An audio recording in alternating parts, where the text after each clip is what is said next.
Hey everyone, it's On the CUSP with Chad, coming to you from the Great White North. That's Chad's unscheduled seminars on POWSCHE. Your host, the .2 Sol Giga Chad, otherwise known as Nostra Chadmas, predictor of when Jeets get wrecked. And we got Nick, the man who's behind the curtain, behind the scenes, making sure this podcast looks professional as fuck. So, on today's episode of the podcast, it will sort of be a segue into talking about the different characteristics that gives a coin legs and why POWSCHE has every single one of these characteristics to go the distance. And then, depending on how long it takes for me to get those ideas out, it might be a couple episode series talking about the legs and the fine legs of POWSCHE. And I may slip this next one in between one of those. I'm not sure yet. But it will be kind of a retelling of some of the community testimonials in how POWSCHE has impacted your lives that Nick has been so graciously collecting from you. And if you want to tell your story, reach out to Nick. He'd be happy to take your testimonial. That's sort of a show format I want to continue throughout the life of POWSCHE. But today's topic on the podcast, I believe, is going to be a good foundation that will lead into the ideas I talk about in the next podcast. Sort of the observations and epiphanies I've had about the nanocap market, why we should all be thankful for the opportunity it provides us to fuck up really, really fast and learn so fast, unlike any other investing tool we've ever seen. Before we get into that, I kind of want to just highlight what followed after dropping episode 2 a couple days ago. Now, in the wise words of Ricky from the Trailer Park Boys, I fucking told us so. Now, that's only supposed to come off like I'm being a dick if you were one of those people who promoted FUD posts, made FUD comments. You just kind of deserve what you got. Now, for everyone else that ended up selling, you really do love POWSCHE, you just felt that fear becoming so overwhelming that you had to get out because what you had on the line might not be a small chunk of money to you. I totally understand and I feel for you. It sucks to jump out and see that go way up. And that's why it's so important to me to do these podcasts, to prevent things like that from happening. People making bad decisions. I want to educate. Education leads to less panic. Less panicky holders creates a more stable coin. That's what the goal of this podcast is. Now, if just one person used RSI to make sure they didn't make a bad decision and hedge their own risk of emotion getting the best of them and selling during a dip, then I consider my job well done.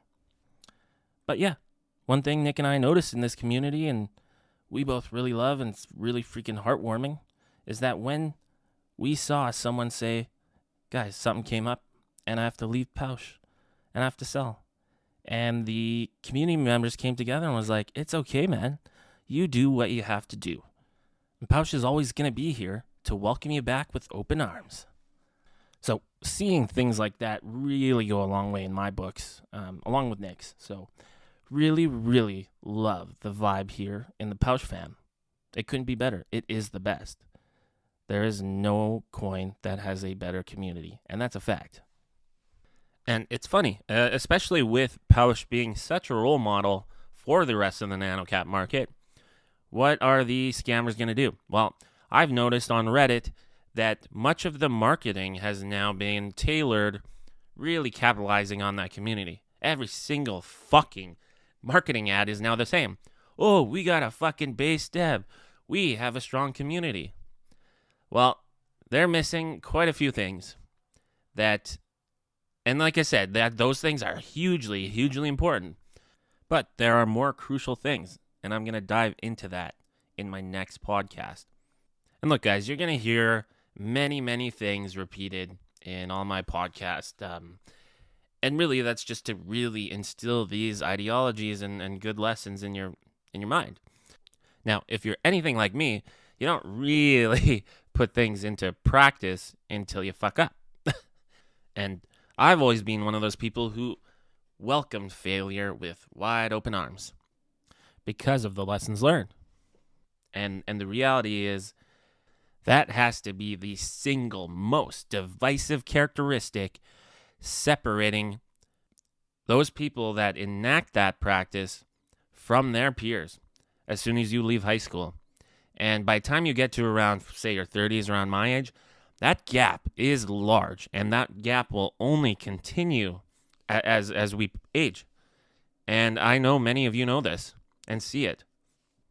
Now, in my case, like my whole 20s, I just was a risk taker, and I tried about a bajillion things, and I failed time and time again.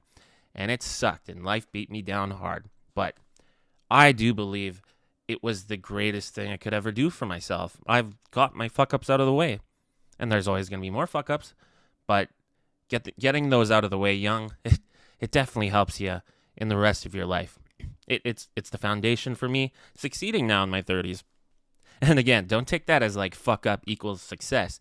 You must enact that practice of self-reflection. It's the most important thing. You must learn those key lessons. Now, why I've been talking about fuck ups and learning lessons, before I get into listing off these things that give a coin its legs, I want to talk about the observations I made on the nanocap market. And we should all be so thankful to be in the nanocap market. And we are all pioneers in this space right now, especially POWSCHE, and all the methods and new pioneered ideas that will take POWSCHE to set the benchmark for the rest of the nanocaps. And honestly, what do you think would be harder long term? Competing with like a bunch of competition that has really good practices and, you know, a lot of skill in all these different areas, or a bunch of idiots who all think short term, who won't have that ability to think and innovate above the rest, because that's very clear. Their eye is on that short term gain. So we are in a space where I feel like we're going to have a really easy time standing above and out from the rest. What we have here in the nanocap market, it's something special. It's something new. It hasn't been studied extensively. And it's the wild, wild west. There's a lot to lose, but the amount of gains that could potentially be made, god damn. You know? All those potential gains that all of us that we've felt missed out on by not picking up Bitcoin in the early 2010s. That's where we are at right now in the nanocap market. It is brand new, fellas. So think about the time scale the normal stock market runs on for your cycles. You got recessions and then your peaks, the high bull market. Now, that generally is 8 to 10 years in stock market. In Bitcoin and the larger alts, that's a 4-year cycle. But with nanocaps, we got something real different here. Your secret letter is, again, the letter L. So looking at the Bitcoin cycle, you'll see these huge peaks every bull run, and then the price gets slaughtered, and it turns into this bowl shape where there's not a lot of action, it stays really low, until the next one. And it does it over again, but hitting a peak that's much higher than the last. So at this point, it's fairly predictable. If you're going to invest a lot of money during the bear market in the year leading up to the bull run, it's going to be the most painless gains in this market you can make with fuck all for risk. Like, that is a certainty you're going to destroy. In the nanocap market, when Bitcoin is going on a bull run stretch, or there's no really bearish sentiment with Bitcoin, we see this all the fucking time. I mean, you will see coins pump and go through basically the exact same things that the Bitcoin cycle entails, but like in the tiniest fraction of time, where you can really, really see all these things that happen in a Bitcoin cycle, like with this bird's eye level view.